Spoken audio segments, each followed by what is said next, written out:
Budi adalah direktur sebuah perusahaan yang telah bekerja selama 12 tahun. Gajinya besar, di atas 100 juta per bulan. Dia pikir tak ada karir yang lebih baik lagi dari apa yang dia kerjakan sekarang. Punya rumah dan 2 mobil. Anak-anaknya sekolah di sekolah terbaik di kota. Tiap weekend pergi jalan-jalan sekeluarga, shopping, makan di restoran yang enak, dan setiap tahun bisa berlibur 2 kali ke luar negeri. Wow, kehidupan yang nyaman sekali. Tiba-tiba krisis melanda. Perusahaan tempat dia bekerja bangkrut dan Budi kehilangan pekerjaan. Dunia terasa gelap. Karir yang dia bangga-banggakan selama ini lenyap seketika. Yang menjadi masalah, selama ini Budi tidak pernah berpikir untuk memulai bisnis sendiri. Dia pun tak memiliki dana investasi ataupun aset.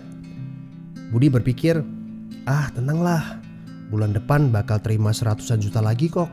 Gak semua orang harus jadi pengusaha. Jadi karyawan seperti saya juga bisa kaya dan hidup enak. Benar kata pepatah ini. The enemy of great life is a good life. Dia tak menyangka bakal terjadi krisis seperti ini. Padahal tabungan yang dia miliki hanya bisa bertahan 3 bulan saja dan dia tidak punya penghasilan lain sama sekali.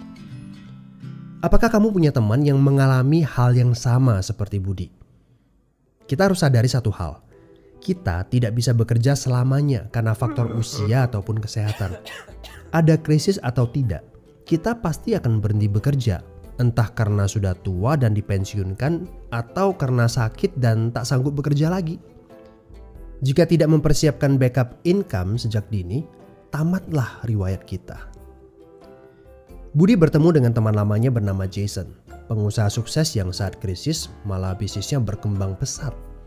Jason memberi nasihat, bangunlah bisnis di saat kamu lagi gak butuh. Karena saat butuh seperti ini, kamu sudah punya backup income. Sebenarnya ya Bud, waktu terbaik untuk memulai bisnis adalah beberapa tahun yang lalu. Tapi jangan khawatir, waktu terbaik kedua adalah saat ini. Gak ada kata terlambat.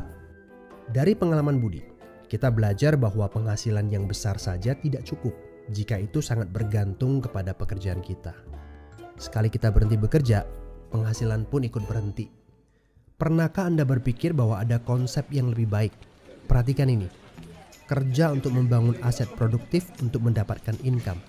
Saat kita nggak bisa bekerja lagi, aset produktif ini akan memberikan passive income. Jadi, jika kamu punya kesempatan untuk memulai bisnis saat ini, pastikan bisnis yang kamu bangun bisa menjadi aset produktif yang memberikan passive income.